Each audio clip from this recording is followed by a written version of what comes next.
par exemple, on dit par exemple en français, on dit le peuple.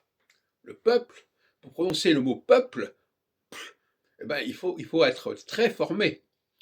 Alors les Italiens vont dire il popolo, populo. Alors là, il y a une syllabisation. Oui. Donc, ils passent à côté du problème. Parce que dire le peuple, c'est déjà une forme masculine de parler. C'est une forme de deuxième niveau. Popolo, c'est une forme de premier niveau. C'est-à-dire qu'au départ, les gens ne peuvent pas prononcer peuple. Ils ne peuvent le prononcer qu'au bout d'un certain exercice. Et c'est pour ça que le français est une langue supérieure, au sens qu'elle correspond à un stade supérieur de développement. Et l'italien est une langue inférieure parce qu'elle ne pose pas de problème, tout est syllabisé, et donc on ne leur demande pas grand-chose. Bon. Et on parlait aussi de la forme en MENT en français, qui est une forme diphthonguée. Et alors, il y a tous les adverbes sont en ment.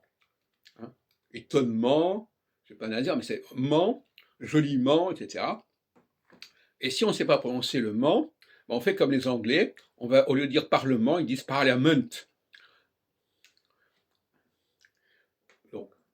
Donc finalement, voilà, nous avons aussi toute une structure grammaticale en français sur le en, le ment, toutes sortes de mots en ment, toutes sortes d'adjectifs ou de noms en ment. Par exemple, gouvernement, eh bien, les Anglais vont dire government.